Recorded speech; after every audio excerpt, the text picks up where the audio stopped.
Olá, bem-vindos ao canal Via Veritas, et Vita, Caminho, Verdade e Vida. Eu fiquei de postar alguma coisa antes, mas não consegui, não postei, até por conta de uma gripe que eu peguei, fiquei muito rouco, não tinha como gravar. Mas vamos retomar então a nossa proposta de catequese, para nós conversarmos um pouco sobre as nossas posturas, as respostas que nós temos que dar na missa, a parte que nos cabe, como fazer isso. Não se trata de querer uma uniformidade rigorista, ou então um mecanicismo de quem vai participar, mas na realidade a gente entender como fazer, por que fazer, quando fazer, qual a parte que eu devo fazer, qual a parte que eu não devo fazer, qual o significado dessa oração, qual o significado dessa resposta, por conta de quê? Que nós devemos estar realmente inteiros, por inteiro, completos, né?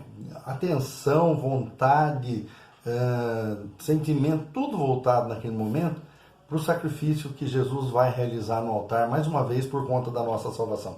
Mais uma vez que eu digo não somando, né? Mas é o mesmo sacrifício, ele atualiza em cada missa o sacrifício que ele fez na cruz e nos convida a participar. Então é bom que a gente saiba o que diz, o porquê diz, o como deve dizer, né?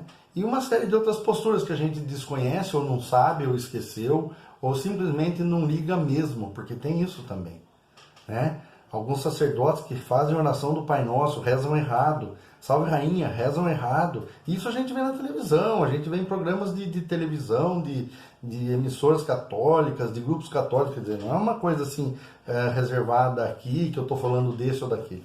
É um costume quase geral, é uma maneira geral de comportamento muito errado. Por quê? Uma catequista que não sabe como faz o gesto, ela não vai ensinar o aluno dela a fazer, com certeza. Ou então ela vai ensinar não sei o que, e isso que poderia ser alguma coisa a mais, que centra a nossa atenção. Não é porque eu vou ter que ficar com cara de robozinho e com a mãozinha assim, não pode ficar um dedo mais para frente que o outro. Não é isso. Mas dentro da nossa espontaneidade e naturalidade, saber a função e a necessidade de cada coisa para realizar bem. Né? Porque afinal de contas, como diz o padre amigo meu lá de São Pedro, ele sempre dizia isso. Lembremos-nos que estamos na presença de Deus. Né? Devemos nos lembrar que estamos na presença de Deus. Aí você vai começar a comedir sua voz, você não vai falar tão alto se você for falar com alguém. Né? Ou se alguém chega e conversa normal, não, isso aqui é casa do Pai, nós estamos à vontade, viu? Mas é um lugar de oração, pessoas ali vão estar rezando. Né? E tem gente que chega meia hora antes, mas não para sentar poeira, fazer a oração, colocar as suas intenções, né, as coisas que tem no coração para pedir a Deus, como intenção na missa, as almas das pessoas que ela conhece, que ela gostaria de rezar. Não, vai mais cedo justamente para fazer um agitinho ali e ficar um bate-papo. O que é uma pena, porque em alguns lugares é uma questão de bom senso. Né? Dentro da igreja, em hospitais, não se fala alto, não se deve ficar batendo caixa. Né? Outro lugar, dentro de ônibus, as pessoas ficam conversando, você participa do assunto da pessoa. Quando não pega o celular, fica falando, manda lembrança, não sei. É um negócio assim, muito escrachado. Né? Elevador não é um lugar onde você fica batendo papo com alguém, tem mais gente junto. Né? E tudo isso é uma questão de bom senso, não é que não pode, não é que é proibido, mas precisa ver se tem cabimento. Agora, na igreja tem muito menos em função do quê? Em primeiro lugar, que é a casa de Deus, lugar de oração, e as pessoas que estão lá estão para orar, não para ouvir os seus comentários, ficar escutando o que você tem para dizer. E muitas vezes a pessoa vai se dirigir a você falando, blá blá, num tom alto. Você não precisa falar, fala baixo, nós estamos na casa de Deus. Não. Você responde num tom baixo, abaixo do dela, em reto tono. Provavelmente a pessoa perceba. Se ela não perceber, você continua fazendo o seu do jeito certo. Né? Então vamos lá. Porque, veja, o fato de eu saber que eu vou à missa à tarde gera no meu coração uma expectativa. Eu vou encontrar com o meu amado. Eu vou encontrar com o esposo da minha alma. Né? Então isso gera expectativa. Tem uma frase que eu não vou lembrar exatamente como ela é, mas eu sei que é do livro Pequeno Príncipe, do Antoine de Saint-Exupéry. Ele vai dizer o seguinte: se eu sei que você vem à noite, desde a manhã já me encho de alegria, porque eu vou te ver, né? Eu estarei com você. Então, isso acontece com os corações que se apaixonam. Então, muitas vezes a gente tem uma frieza para tratar com Deus as coisas de Deus, mas nós podemos melhorar isso de que forma? Tomando consciência do que nós fazemos e fazendo bem feito, fazendo com todo o nosso coração, com toda a nossa atenção, usando o nosso corpo, a nossa mente e a nossa vontade, né? Então tá, eu vou na missa às 18 horas, eu vou começar a me aprontar às 17h30. Eu não vou me preparar a tempo. Ou eu chego atrasado, né?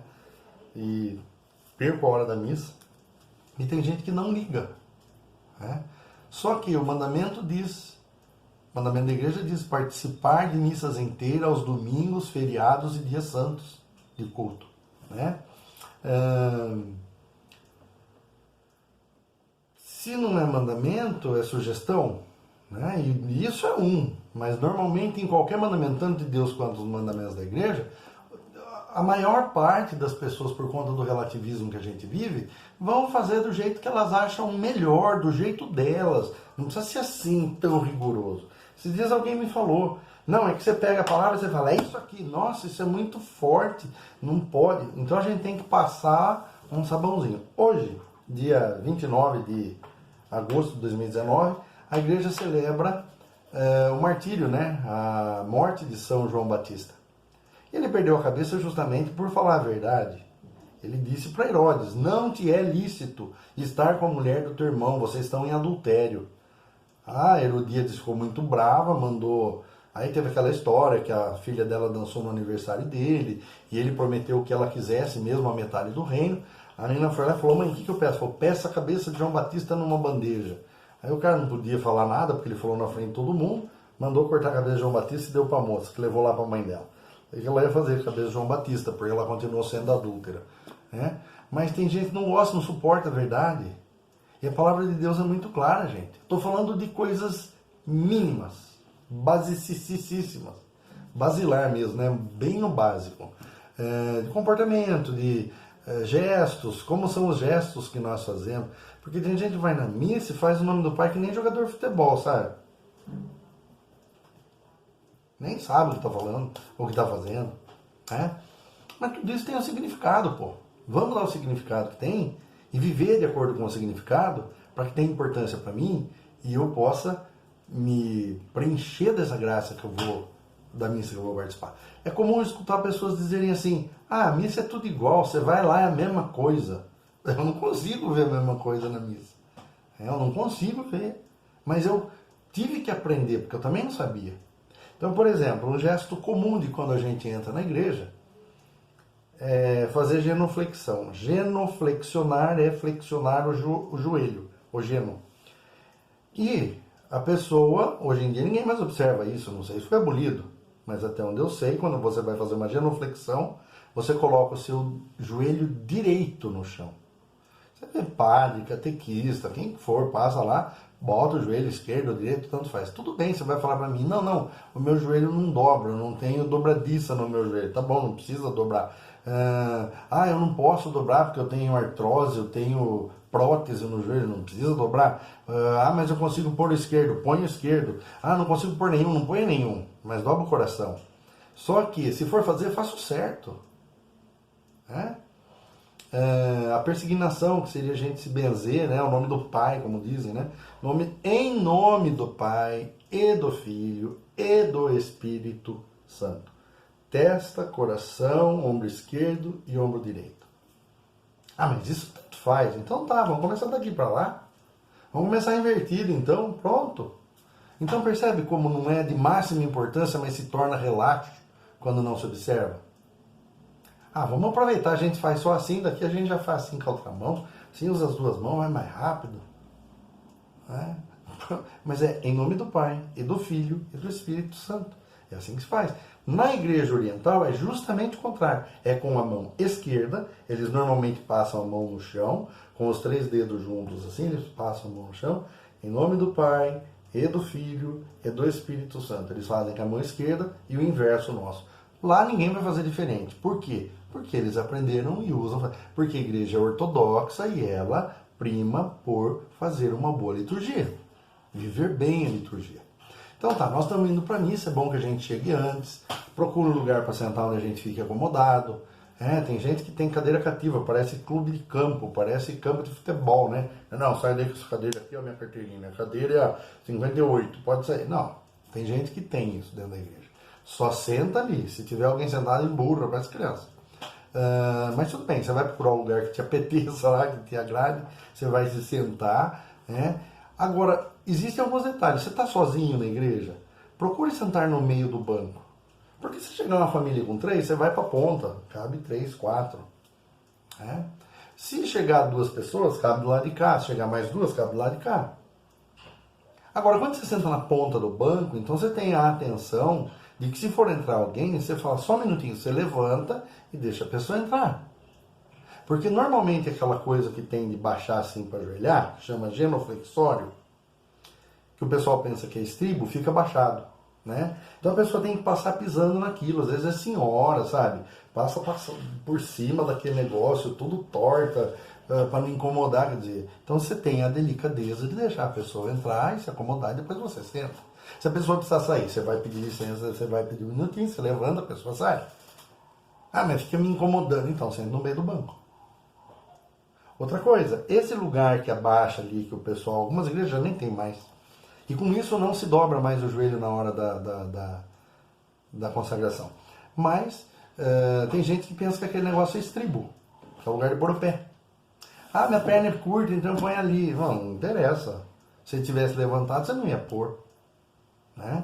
E quando nós passamos a observar essas coisas e demos algumas formações dentro da comunidade, uma pessoa, não sei, ela não falou, mas ela aprendeu de um jeito mais difícil. Porque muitas vezes quando a gente fala esse tipo de coisa, a gente fala assim, ai que exagero, ai que perfeccionismo, isso é bobeira, isso é ritualismo, isso aí esvazia como é que eles falam? Isso esvazia a espontaneidade da pessoa, né? Não deixa o Espírito Santo agir. Meu filho, isso não vai impedir o Espírito Santo de agir, é uma questão de cuidado, só isso, né? E eu sei que a pessoa escutou tudo, não falou nada. E fomos para a igreja um dia depois, não lembro quando, foi lá. Nós fomos na igreja e ela, como sempre, com o pé no estribo, né? Aí depois que chegou o momento da consagração que ela se ajoelhou, ela começou a sentir um cheiro mal, olhou e viu que na perna dela, na calça comprida, tinha uma mancha de cocô de cachorro, provavelmente, né? Que ela teria pisado no caminho para a igreja, botou o pé lá no genuflexório e depois ela mesma se ajoelhou em cima da sujeira que tinha levado na sola do sapato. Aí entendeu que aquilo não é lugar para pôr o pé. Né? Então, não vai morrer, não vai para o inferno se puser o pé ali, mas é uma questão de saber se comportar, é uma questão de ser gente, de crescer, de ser adulto, de ter comportamento minimamente condizente. Né? Minimamente. Então, nós devemos tomar esses cuidados. Eu, por exemplo, tenho um problema de transpirar muito, então eu vou sempre sentar perto de porta. E eu fico atento, se alguém quiser passar, eu levanto para a pessoa entrar. Posso sentar no meio do banco? Posso, mas sentar uma pessoa maior que eu, mais gorda, qualquer coisa assim, eu carregando uma criança no colo, ela tampa o vento que eu vou sentir, então eu procuro sentar na beira do banco. Mas você pode, qualquer um pode, desde que saiba se comportar estando na beira do banco. Né? E tantos outros detalhes, né? Quando começa a procissão da entrada, nós devemos chegar antes da procissão de entrada, porque a missa começa na procissão de entrada, não começa na hora que o padre fala em nome do Pai, do Filho e do Espírito Santo. Começa antes. Então, nós vamos lá, vamos nos assentar, nos acomodar. Quando começa, normalmente tem um comentarista que fica animando o negócio lá, mas quando começa a missa, alguém vai te convidar, ou se começar a música, ninguém precisa te convidar, você fica em pé, se vira para o corredor central, né? Esperando que passe, porque normalmente se tem uma procissão de entrada vai ter a cruz com o Cristo crucificado, que é levado pelo cruciferário, 2 pessoas às vezes ou não do lado, né? Às vezes ministros de Eucaristia ou coroinha, acólitos, não importa, às vezes são pessoas da leitura que vão fazer leitura, ou a cruz sozinha na frente, mas você se vira para o centro, espera passar a cruz. Na hora que passa a cruz de Cristo, não tem problema você se persignar e fazer o sinal da cruz.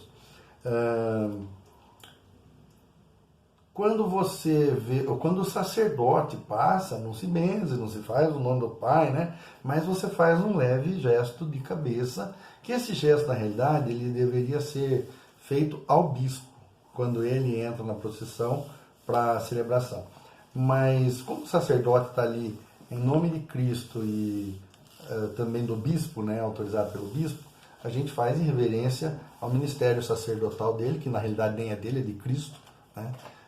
A gente faz em reverência a essa incumbência que ele tem de se manifestar em persona Christi, na pessoa de Cristo, ou melhor, a pessoa de Cristo nele, né? Tem padre que é tão personal que não deixa espaço por Cristo, mas isso é outra questão. Então, que a gente comece a prestar atenção nesses pequenos detalhes, né?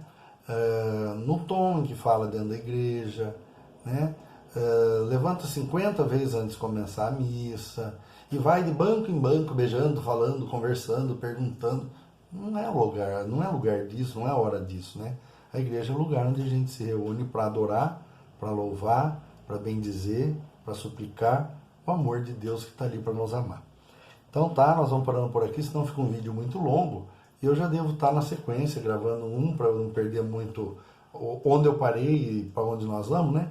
Eu vou ver de estar gravando já em seguida e postando, que assim fica mais fácil da gente caminhar um pouco mais com essa catequese. Fique à vontade para não gostar, pode dar o seu ok, o seu não gostei. Eu só pediria que comentasse, tanto se quiser, né? Comentar o porquê gostou, porquê não gostou, em virtude do quê? De saber se é por aí que eu devo ir, porque eu fico abismado de ver como não existe conhecimento litúrgico nenhum. E veja, a missa é o centro da nossa vida. A missa é o centro da vida da igreja. A Eucaristia é a fonte e o ápice de toda a Igreja Católica. Então, quanto melhor a gente puder celebrar, melhor para nós, claro, com certeza, e mais glória e louvor a Deus a gente dá com o nosso comportamento, beleza? Então peçamos a Deus que nos abençoe, nos proteja e nos guarde, e também abençoe aqueles a quem nós amamos. Abençoai-nos, Senhor, em nome do Pai, do Filho e do Espírito Santo. Amém. Tenham todos um bom dia.